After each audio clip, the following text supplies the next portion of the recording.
त्यांचा इरादा दिसतो यातून स्पष्ट. भारतीय जनता पक्ष खातो आहे आणि त्यांना खाणं सोयीचं व्हावं म्हणून इतर पक्षातल्या खाणाऱ्यांना त्याने आपल्या पक्षात घेतलं आहे. इतर पक्षातल्या खाणाऱ्यांना.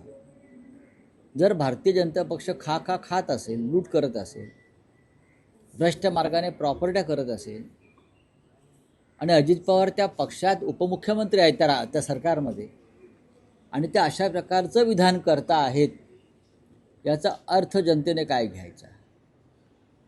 एकतर तुमच्यावर भ्रष्टाचाराचे आरोप भाजपने केलेले आहेत आणि आता तुम्ही भाजपवरती भ्रष्टाचाराचे आरोप करता. मग सरकारमध्ये राहताय कशाला? कशा करता राहताय सरकारमध्ये? या शरद पवारांबरोबर परत. नाहीतरी तुम्ही युती केलेलीच आहे पिंपरी चिंचवड आणि पुण्यामध्ये. त्यांनी काल असं म्हटलेलं आहे का दोन राष्ट्रवादी जर एकत्र असतील तर तुमच्या तोंडात साखर फोडो, असं अजित पवारांनी पत्रकारांना म्हटलेलं आहे. त्यामुळे तो कुठेतरी संदर्भ हो, अजित पवारांनी भारतीय जनता पक्षाची साथ सोडावी आणि मूळ राष्ट्रवादी पक्षात विलीन व्हावं. अमित शहानं दिलेला पक्ष त्यांच्या हातात तो मूळ राष्ट्रवादी नाही हे त्यांनाही माहिती आहे.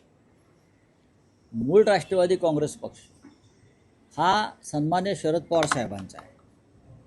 मूळ शिवसेना ही माननीय उद्धव ठाकरे साहेबांची आहे. पण अमित शहांच्या मस्तीपायी आणि माजोरडेपणापायी हे दोन्ही पक्ष दुसऱ्यांच्या हातात त्यांनी ठेवले.